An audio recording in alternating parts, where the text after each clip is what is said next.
Hey, this is the Kaufman is Alive YouTube channel. Thanks for clicking on the video. I look at comic books new and old. Today I'm looking at all the new comic books that I got today at the comic book store. Got Energon Universe #1. Got the Rise of the Powers of X #5. Is it Rise of Powers or Rise of the House of the Fall of the Powers of X? I can't remember. #5. Wolverine #50, the final issue of this Wolverine series. I've collected every issue of this Wolverine series and I've really liked it so far. Same with this Ultimate Spider-Man issue #5.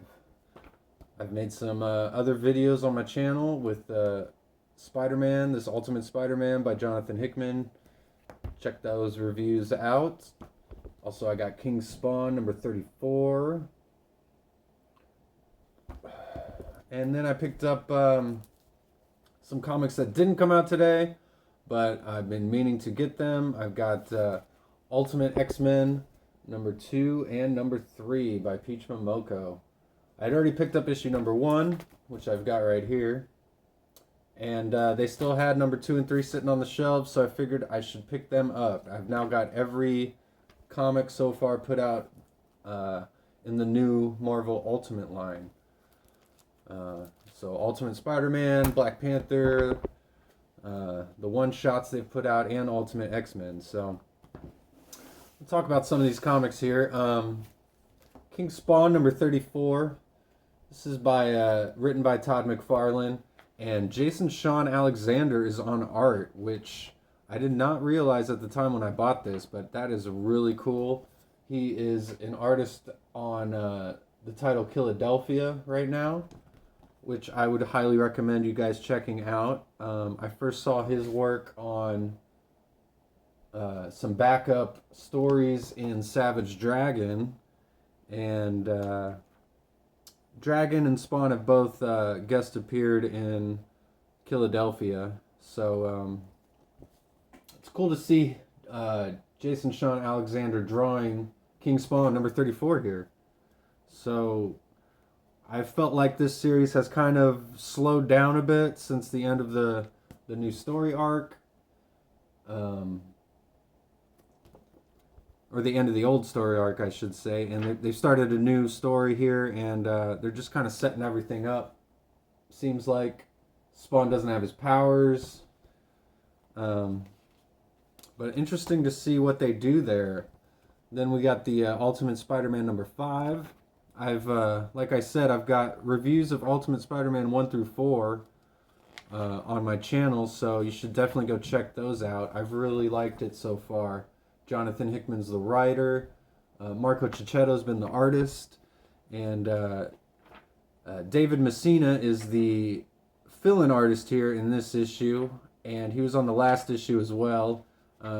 He does a pretty good job. I've enjoyed what I've seen so far of his work. Not a lot of Spider-Man, though, in this Ultimate Spider-Man. We've been looking at Harry Osborn, who seems to have more of a heroic stance here in this series, but we don't really know what his motives are yet. And him and Gwen Stacy are together. We've got an aged-up Peter and aged-up Mary Jane, and they're married. They got kids. If you haven't been reading this series, you should, because it's probably the best Spider-Man series going right now, and it's kind of what everybody has been wanting for a long time, which is Peter and Mary Jane being married. So, really interested to see what's going to happen in issue 5 there. Then I got Wolverine #50. This is the final issue of this series. Like I said, I've collected every issue of this Wolverine series so far. So I've got a complete run now. I'm pretty excited about that. And this is the final issue of the Sabretooth War. It's also kind of the end of the Krakoa era. Ben Percy's written every issue of this series as well, which is pretty rare these days where you get a writer who's on every single issue. So that's nice to see. We got Wolverine in his adamantium armor here, which we saw in the last issue. I've got a review on my channel of that too. Wolverine number 49. You should check that out if you haven't yet. And real quick, while I'm flipping through this issue, I just wanted to say I'm, having a lot of fun running this channel. And I really want to thank all the people who've subscribed so far. I've gotten to talk to some of you. It's been a lot of fun. And I really appreciate it. Like I said, I got daily reviews coming for you every day, so stay tuned for that. Make sure you like and turn on notifications and all that good stuff. It really helps the channel grow, and hopefully we can have a lot of fun here on this channel.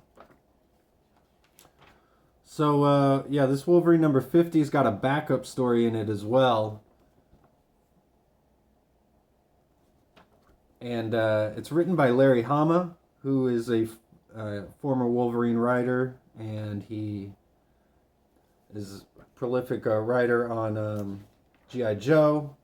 They've got kind of setting up the new X-Men storyline here with Jubilee and Wolverine, it looks like. I haven't read any of these yet. I just bought them all today at the comic book store and came back and made this video. So I'm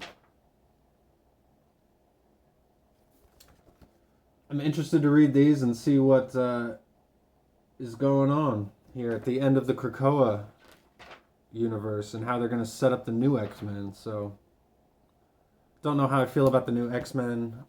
They've been really promoting it a lot. I think the popularity of the X-Men 97 show made Marvel want to go back to kind of a traditional X-Men. I don't know if that's necessarily what this is going to be, the new X-Men line, but here I'm looking at issue 5 of The Rise of the Powers of X. Some real nice drawings of Phoenix there. They've resurrected Phoenix to take out Orchis. Professor X has turned on the X-Men. Or so we think, I don't know. I guess maybe we'll find out here what's going on exactly.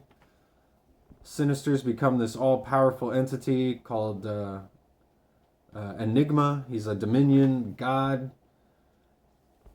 We got Moira McTaggart. We got more with her and Xavier and all her lives.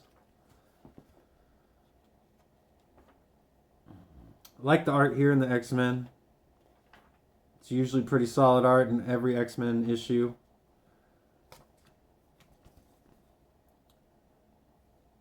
I'm interested to read this, see how they wrap it all up. I'm definitely going to be making another review of this. The final Krakoa issue of X-Men. And I got the Energon Universe, number 1. This came out a couple weeks ago, actually, and I went to the comic book store to get it, and it was already sold out the day it came out by the time I got there. But what I found out is it's actually just a reprinting of what they released on Free Comic Book Day for the Energon Universe. It's an exact reprint of that issue, which is pretty rare on Free Comic Book Day. Usually they have like a separate story or like backup stories. But Ryan Ottley's on art here. His art is just awesome. I love Ryan Ottley's art. And the Energon Universe is a amalgam of Transformers and G.I. Joe. They're going to start battling each other. They've been setting it up for the past few months since they started the Energon Universe. And pretty cool, I think, for someone of my age to see G.I. Joe and Transformers get into battle with each other is a lot of fun. And they've been doing a really great job. They've had some great creators on the G.I. Joe and Transformers books so far, and they've been a lot of fun to read. And the art's been fantastic in both of them. So I got some reviews of the Duke G.I. Joe miniseries. Check out also if you haven't seen those yet. There's a backup story in here involving Duke as well. So yeah, that's about it. These are all the comics I bought today at the comic book store. So you should definitely head to your local comic book store and check them out. I also got some preview issues here. This is the Marvel preview. It's free with anything that you buy. They've got previews of all the upcoming comics. They've got covers previewed here, pages that are just getting finished, haven't been colored yet. They're real thick too, so lots of things to go through here. A lot of fun, just a nice coffee table read. See, they put the whole covers on the page there. You could just rip those pages out and pin them to your wall if you want to. Pretty cool stuff.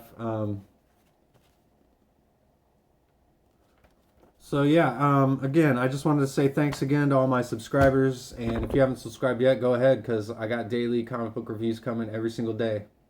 So thanks for clicking on the video. Later.